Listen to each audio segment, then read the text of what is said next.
Moments. Okay, go ahead. Introduce who we're talking about. Hey guys, No. can you hear me? We gotta be professional. They gotta be professional. What's up, guys? Welcome. What is the podcast gonna be called? The Common Thread. Ooh, I like that. Yo, guys, welcome to the test episode of the Common Thread. I'm your host, Derek Appa, the realist coach in the 919. Today, our guest is SG's own Louise Dorta. Everybody, clap it up, clap it up. Thank you. Louise, you have a very interesting soccer career. So, tell us about, growing up, your soccer career and, where you are now. So, it all started after the 2010 World Cup of South Africa. Really? I never watched soccer in my life Really? ever. Me But neither. the one game that caught my attention was Mexico against South Africa, and Turkish Shabalaba, if I say the name right, actually Shabalaba, scored Shabalaba. a banger. And ever since then, I started watching soccer and following it. I joined WRAL's club team Castle back in the days. They're actually called NCFC. Yeah. Played a little bit of rec and just kind of strived from there. Played a little bit of challenge and went to the competitive level. And now I'm playing for Johnson Wales University. Johnson Wells. We have a few coaches. Actually, one other coach at SG, Evan Retzloff, who played at Johnson Wells. Also, Chris, a former SG coach, also played at Johnson Wells. Did those guys influence you on thinking of going to Johnson Wells, or is it just a opportunity type of thing? Oh, no, absolutely. They're really close with me. I grew up playing with Evan Retzloff a lot, especially one of the other players called Juan Santana. Being able to just engage with their team and just hanging out, just showed the brotherhood and bond that I was looking for. And more than anything, I just love living in the city and just being in that atmosphere. No, I love that. Charlotte, also Johnson Wales is in Charlotte. I go to UNC Charlotte, if you guys didn't know, and Charlotte is just such an amazing city. How do you see the growth of soccer and the youth system and from being in the uptown, the inner city? How do you see the growth of the soccer community there? I say it's getting better and better every day. For us, the most important thing is really the competition we're playing. Mm-hmm. We're in the UCSA. For people that don't know, it's just small college, the division, but a lot of our competition is all from D1 to D3 to NAIA teams. So we're very competitive. So when we go out to nationals, we really go out and actually compete. But really for me, I just love. How can I say it? It's just it just keeps growing. The competition is always there. There's people that are hungry to win, and the school got the reputation of just winning national championships, and that's really the goal every single year. Yeah, I like that a lot. I think that Johnson Wales is one of those schools, along with my school, UC Charlotte, have really grown the Charlotte community, the soccer community. Because obviously Charlotte, one of the newest owners of teams in the MLS, so Charlotte FC has kind of become a big thing around North Carolina. How do you see teams like Charlotte FC, and of course recently we got the Carolina Ascent in Charlotte? Do you think that Charlotte has the opportunity to become one of those big soccer cities like we see with New York and Seattle and stuff like that around the MLS? Oh, absolutely. Realistically, we've been wanting, when I say we, the Carolina community has been wanting an MLS team, a first division team, since the Railhawks. And we've been fighting for a bid for quite a while, and you could pretty much see from the first game when we played LA Galaxy, we sold out the whole Panther Stadium, which was held about 78,000 people, and we sold out the whole thing. And you can see that we have one of the best home field advantages because of the pride that we have in the soccer community in North Carolina. So it's going to keep striving. One day we'll win. I think one thing that's huge about Charlotte FC in general is we've recently seen they make the playoffs for the first time. And I think that atmosphere that I really saw from them was fantastic. I've been able to go to a few more Charlotte games just because of obviously I'm in Charlotte area now, and I think that the growth that we have the opportunity to see from that community is huge. So with Charlotte being the main hub, as far as Charlotte FC has that. How do you think in the Raleigh, Wake Forest, this 919 area, how do you see opportunities for them to kind of grow and make their own stamp as far as the Carolinas and stuff like that? You can see already from NCFC, Wake FC, and all the other teams close by. You can see the competition we go out and compete in the MLS Next competition, and we make a statement. We're always the team that everyone wants to beat when we go out to play in these tournaments. So I think it's just going to keep growing time after time. No, I love that. I love that. We good? First test? That was great. No, I was a big fan of that. Off the dome. Talk 1 more minute though, Yeah. All right. Exactly. So, because I'm about to try and get a second aim or two. all right, cool. So the one thing I really like. So you obviously have come through the soccer GM. You're a SG alumni, obviously. How do you credit SG to your growth from those rec days at NCFC all the way up to now being able to play collegiate soccer for Johnson Wales? I have to say, when I first started coming out here to these like high school, the college sessions, I was very uncomfortable. And just coming out here, I felt very, the competition was really there because everyone loved coming and play pickup here. And I would always be like the ones that had to leave early because like I wouldn't get picked, but it really motivated me to just keep getting better and better. And just with these sessions, I mean, it just showed on the field when I went back to college. I got faster, the agility, the decision making, but it all came down to really just playing with higher level players around me. Because obviously you want to be uncomfortable at the end of the day. That's where you're going to see growth, and that's where you're going to strive. So, what year did you start coming to SG? I'm an unk, so I gotta think. Unk. I think I can't give you exact. I'm gonna say like 12 years ago. 12 years ago? Yeah. Wow. So you're coming in around those area where you have like guys like who've gone on to play collegiate soccer. So you got guys like Trevor Burke who came through the program. Shout out to Trevor Burke. Shout out to Trevor Burke. Both Burks. Dylan Burke, also a big SG guy that came through here. Like, how do you think the generation of SG guys that you came up around is influenced you to be a better player? Results. Yeah. As simple as that is results. You see the kids that you guys played with, when I grew up with, that I played with like throughout their high school years, and to like fast forward to now, you see how much success we have. Players that gone to play in the NCAA playoffs, guys that gone overseas to go play in Europe. So really, I mean, that's just a great place. I Yeah. have to say. Yeah. Like, this isn't an advertisement, but really, I mean, you see the competition. People like the coaches here, they help you. They want you to get better. They enjoy their job, so they just bring this enthusiasm here that you can't. I mean, you love coming here on the weekends, coming here at night, just coming having to have a quick ball sesh. No, yeah. A little bit more of a chill question, but how much is mate? Or is that I say it right? Yeah, mate. Mate. How much do you credit that to your success? I mean, mate. I mean, I wasn't growing up. I'm not a big fan of coffee. Yeah. I mean, I always grew up drinking tea, and mate has a bit, like, just enough of caffeine that kind of helps me, get going before my trainings, my games. Just gets me in the flow state that I need. I really got that from watching, like, Messi, Antoine Griezmann, Suarez. A lot of the South American players usually have that as a traditional drink. It really helps me kind of like just get into the flow of things, like right off the bat, even when I feel drowsy, like waking up in the morning. Yeah. So, okay, people at home want to know brand and the perfect way to make mate before you go play a pickup session here at SG. So I enjoy making my yerba mate at least about 30 minutes before, I use a gourd. So people that see, I mean, this is a gourd right here, the bombilla, and this is my thermal. I fill up halfway. I kind of do it at an angle, pour a bit of water, just to kind of let it flow, and then I fill it up, put the bombilla in like a shovel, and then you start your drink. Realistic, I mean, like, it takes 30 minutes, but like, it lasts you like about 2 to 3 hours. I mean, you get a good pump in, and like, you can just go. Like, I usually drink mate for even workouts when I go to the gym, when I'm trying to study. I mean, it kind of becomes a lifestyle, kind of like Jeeps. So, And on that note, switch it over. Yeah, I do have a quick question for you. So, if you were to have a walkout song on your senior night, what would that song be?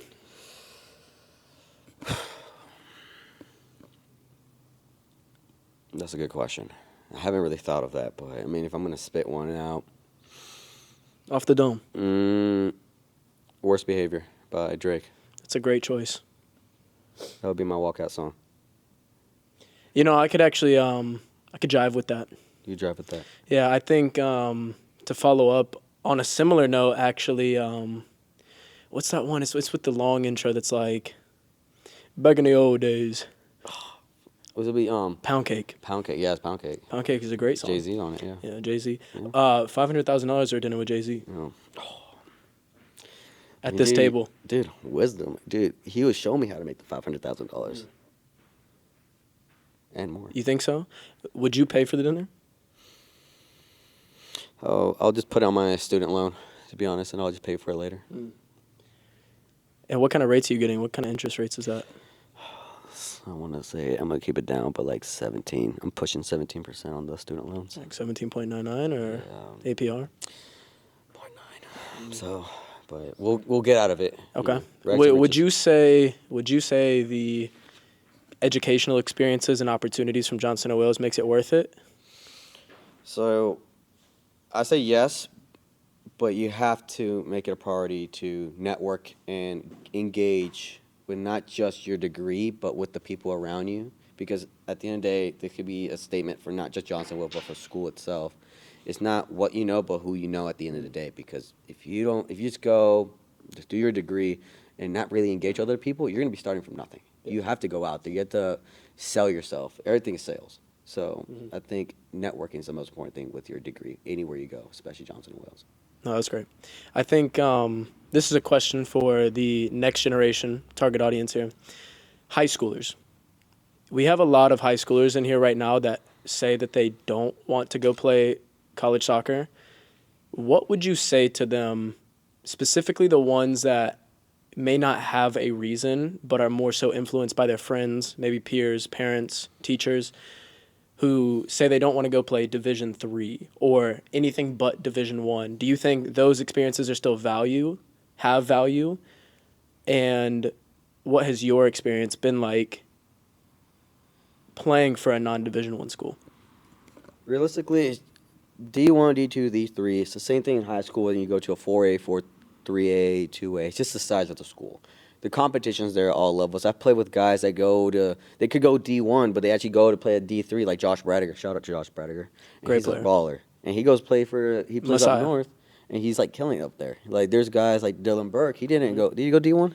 Dylan Burke went to Roanoke College, Division III school. Yeah. So these are examples. Like it doesn't. At the end of the day. Could I provide a Dylan Burke quote, actually? Yes, provide. Dylan Burke taught me how to shoot. He said, shoot it where the goalkeeper's not. I love Just that. a little bit of advice. Oh, okay. I love that. But I think you have to go back to like your why. Like why you play the game. You play it because you enjoy it. You have to learn to have fun. If you're not having fun, you're not gonna be able to grow. If you go out and have fun, you find to appreciate the little things and like when you get better on the field. And it comes with like the guys you hang around with. Like some guys just play to go have fun. Some guys go play at a competitive level to get better. If you want to go and strive to play college ball, you have to play with guys that want to play college ball. But you're playing for fun, like you're with those guys, you're gonna end up playing for fun. But at the end of the day, it just really matters. Just like you have to learn how to have fun. I mean, like you just have to love the game enough to go play. But if it's not for you, it's not for you. And in terms of life skills that playing at a collegiate level builds, what would you say are 3 examples of life skills that you build through playing at a collegiate level that can relate anywhere to life away from the field? I have to say, one is communication, because communication is key on the field with the players. Because if you don't communicate with, let's say, with your wife one day or your job or whoever, you're not gonna get kind of where you want to be. The other thing is responsibility. Yeah. And you have to take responsibility and pride in your work, because if you take responsibility in your work on the field, same thing when you go to a job, if you take responsibility and do the things you need to do for yourself, you will succeed as well as help the other people succeed. So, and also leadership. You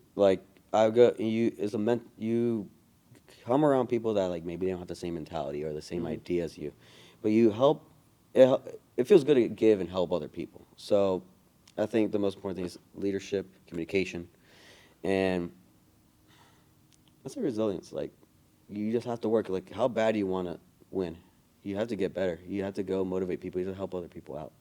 So I think like those are like the big 3 things when it comes to really going out there and playing footy. No, that's great. I think another one to tack on there is time management. It teaches you your priorities. When you Oh, play yeah, for college sure. ball, a lot of us are on federal loans, student loans, borrowed money, whatever it is, wherever it comes from.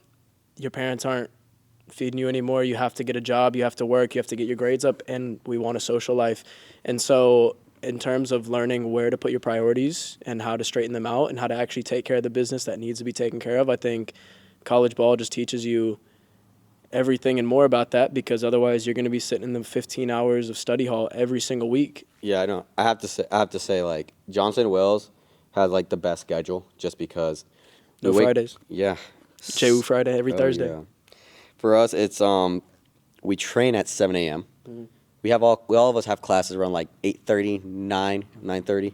So we get our session in, Mm-hmm. and then we hit classes. We're done by like noon, 2 p.m., and then you have the rest of the day. Like the great thing is like kind of knocking out the footy early in the morning instead of kind of like after classes, like get that drowsy feeling, kind of like back in the days like when you went to high school and like you had club at in the afternoon. You're just like out of it. You're like, out I there. don't want to do this.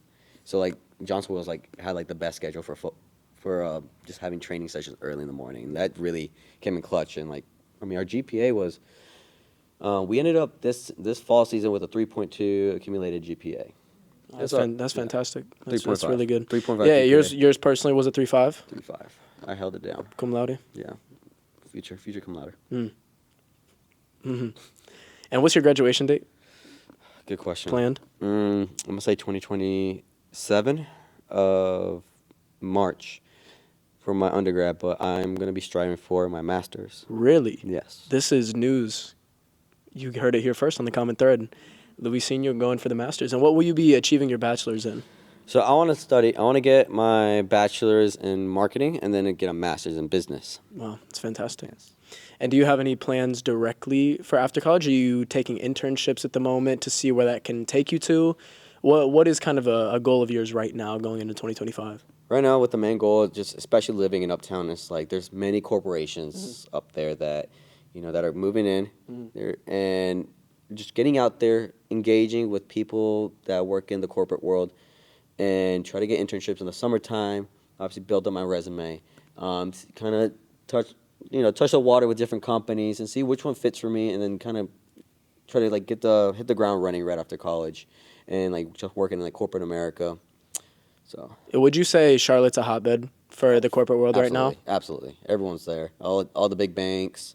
There's many. Advanced Auto Parts, HQ. Advanced Auto Part. HQ. HQ, yeah. There's Alley. There's Bank of America. There's Trust. I see the ACC headquarters over there too. That's pretty. Really? Cool. I was unaware of that. I didn't know that. Yeah, and NASCAR. So. Oh, NASCAR Hall of Fame. It's actually a great first date. Oh yeah, really. You can play games at the end. Oh okay. Only one or two. They only have two, but you have to pick one. Oh okay. Nice. Not too shabby. It's all right. It's expensive, though. No, Evan. I have a question for you. Okay. So like, what would you say will be your favorite moment at SG? Favorite moment at SG since I've been hired? Yeah. Or of all time? Dude, your favorite moment, hired or as a kid growing up? I mean, just in general, for me, like growing up, getting to come here and play in high school was just the pickup. Like you already spoke about, I was terrified when I first started coming here. I was not that good of a player. We used to have a ranking on the website of the top, I think it was 153 players that all came to the academy, and I never broke top 50. Yeah, it was pretty rough. You gotta start somewhere, right? You do. Yeah, it used to just be out there free will for anybody to go check out your rank. Yeah, you're the homeless guy with the cardboard box. Like, spare me some change. Please put me top 50 so I can come to the Friday night sesh. No, but actually my favorite moment since I've been hired was getting to go out on the boat with a family from here. Really? Yeah, so for me, community outreach here is huge. Getting to talk to the parents, playing with the players, but getting acclimated with the families. Another top moment was getting to do a family photo shoot with one of the families from here. I've gotten very close with the players on field, and I take a lot of photos in here. And I got to do their family Christmas photos for their cards they were sending out to everybody, which I thought just kind of partially shaped and really exemplifies the community we seek to build at SG, that it's more than just what happens on the field, that the common thread of a lot of our lives is footy. It's just the centerpiece for so much more, and it's something that's so beautiful. We get to come play the game, we get to grow, and expand beyond, because not all of us are going to go play pro. We all have dreams to go play pro. I'm wearing this kit right now. I would have loved to play in Italy, but it's not the truth. It didn't happen. I got to be a Wildcat. Yeah. and that's a beautiful thing. Go JWU. Yeah, go JWU. Go JWU. But like, hey, at the end of the day, what do you get out of it? You finished playing at JWU, but you left with 2 national championships. I left with 2 rings. You were 2 on medals. You were on the All-American team. I was not or the All-American. I was all-tournament team, so top 11 right? player in the tournament. Exactly. Which was a really cool experience. I didn't expect that. I only had 1 assist in the whole tournament, but, I guess I bowled. I mean, you Put could me say in it was the top 50. you would say it was a crucial assist. Oh, it was crucial. It won the game. So hey, It won the game. It put us up 2-1. I actually beat 4 players. It felt like I was playing at Soccer Genome when I beat the 4 players, and I laid it off to my boy Ahmed. Shout out Jordan. Not Michael, though. And he never scores, but he did. what a baller! No, it was great. We should bring him in on one day. I hope he catches a flight here. I tried to catch a flight to Jordan, but it was $2,000. So Yeah. No, I have to say, as you were talking, I kept looking back here, and I saw the "Never Train Alone." yeah. What So does that mean? yeah, it's a beautiful motto, isn't it? Yeah. Never train alone, and as well our other motto right there: play, train, grow. So play, train, grow is just our main motto when it comes to the lifestyle that we seek to build here, the values we choose to instill in our. We don't call them players, our people, because you're more than just a player at the end of the day. You're a person, and you have other interests. But play, train, grow is a motto not just related back to footy, but one that is for everything you do in life. You have to train, but the main thing that comes from training is getting to play. We train so that we can perform, so that we can play on the weekends, so we can play at the end of the session. And through training and through playing, we grow not only on the field, but as a person. And that's whatever you choose to do. If you wanted to be a pianist, you could. And as long as you train and you play, you will grow. And in terms of the Never Train Alone, it's something that our CEO, our founder, our owner, Taylor Pilkington, founded himself. It's his idea. He trained a lot on his own growing up, and he wanted to build something not only for other players, but especially for his children, so that they wouldn't have to just train on their own, that there would always be a community for them to play with and play within as well. So that's our main thing in here, is we want to build a positive community where we get to play footy around other great people and players. Oh, 100%. Like, I just have to say, like, I love the atmosphere. I mean, like, people that don't know SG, I mean, it's literally a car dealership building. Yeah, it's a mechanic And shop. mechanic We don't shop. sell cars. We don't. We could. Well, we have 3 out back if anybody wants to buy Yeah. them. We'll list them up on Craigslist. Just one pink day, slips on the so. desk. But like, turfed out field. I mean, you can do everything here. Mm-hmm. I mean, we've done it all from like small sesh, goalie Yep. sessions. Yep. We train like pretty much our best players here. They've gone to pro, and like we got Mm-hmm. Yep. one of our best players, Colin McCamey. He's got Most drafted. recently. Congratulations to him. Shout out Huge to congratulations to Colin McCamey. McCamey. Actually, he will be on the pilot episode of the Common Thread. This is actually the pre-pilot episode, but the pilot episode will be featuring Colin McCamey, recently drafted to NYCFC. And wrapping up the pre-pilot episode of the Common Thread, thank you to Luisinho Dorta and Derek Appa, who will be returning in 5, 4, 3, 2, and 1 to close us out. What's up? No. This is a goodbye, not a what's up. Oh, hello. No. This okay. Goodbye. Am I talking or no? You can close us out. All right. Thank you guys so much. There's only 6 minutes left. We can run it. Come back, Ev. I'm sorry, my knee hurts. How does your knee hurt? I want to get interviewed. What the heck? Oh, Let me try. interview him. Last 6 minutes.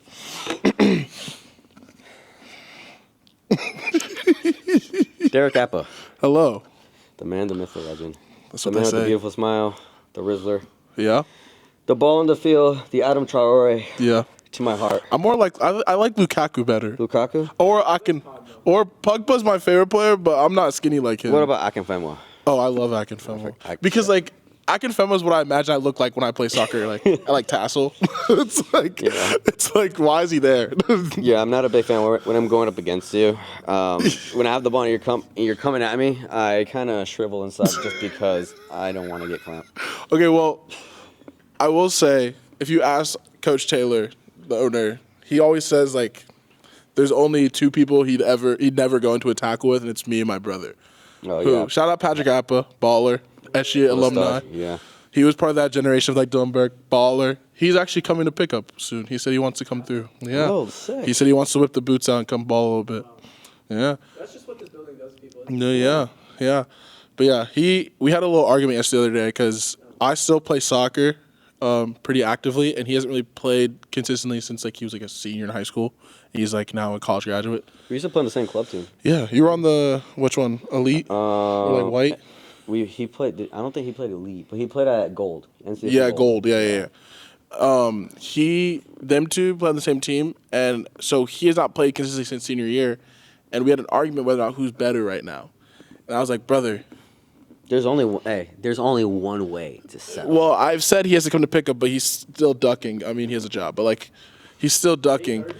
No, exactly. Like, I mean, yeah, he's a server, so he has like 30 p.m. But I've been telling him to come play SG because he was saying, yeah, I'm better. We had an argument the other day because I was saying like, dude, you haven't played consistent soccer in a while, and I've gotten better since the last time you saw me play soccer. Like, actually. Yeah. So like, I would love to see Patrick. This is my call out. He's never gonna see this, but like, hey.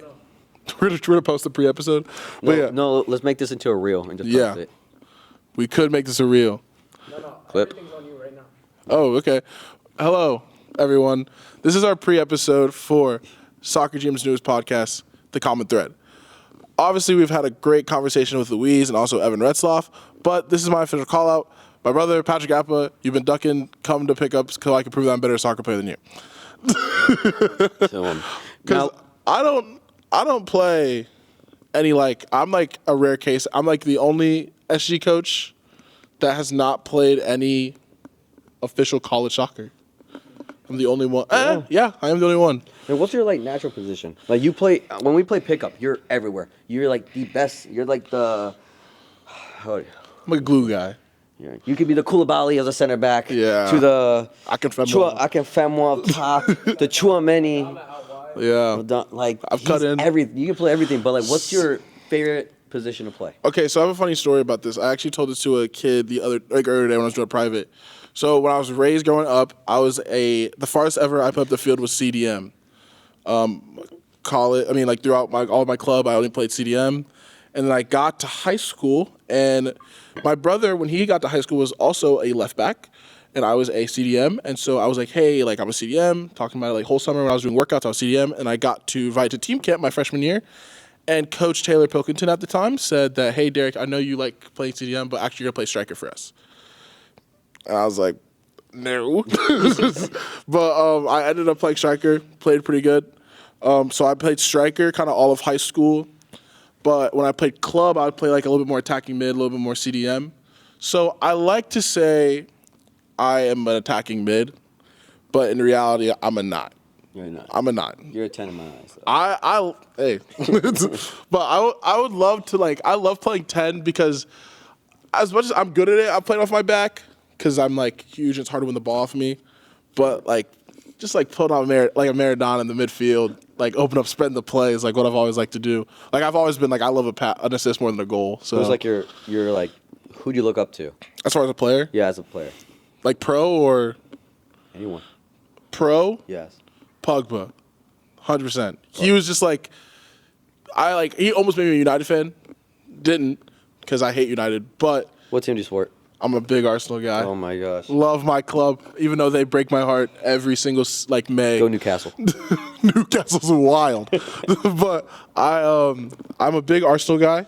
I've always been an Arsenal guy. My dad forced me to be one when I was a sixth grader, and I decided I wanted to watch soccer. So yeah, I remember one of my core memories for soccer is my first game I ever watched was Arsenal versus United, and a young Marcus Rashford popped 2 on us, and I cried before going to church because my mom was like, why are you crying? I was like, dude, we're losing, and it was we were just getting abused by Marcus Rashford. He was 18. Oh my God. That was debut. His debut. He was a debut merchant. That's what football does. Yeah, and I had one tear. My dad was laughing at me. He was like, "Get used to it." Oh my God. My favorite thing was the Real Madrid-Barca rivalry because I'm a Madrid fan and my brother's a Barca fan. When he was little, man, if Barca was losing, he would cry and he'd laughing my butt off. He would hate it so much. He would try to go and try to beat my bum. And my favorite moment was Roma against Barcelona when Roma actually knocked Barcelona out. This kid was crying his butt off. and like I was just in tears because I knew like this was so funny to me. But No, yeah. that was so funny. This is our test episode. Evan, have fun watching this later. Thank you for joining us at the Common Thread here at Soccer Genome. Club 9101. Peace out. Bye, guys. Peace.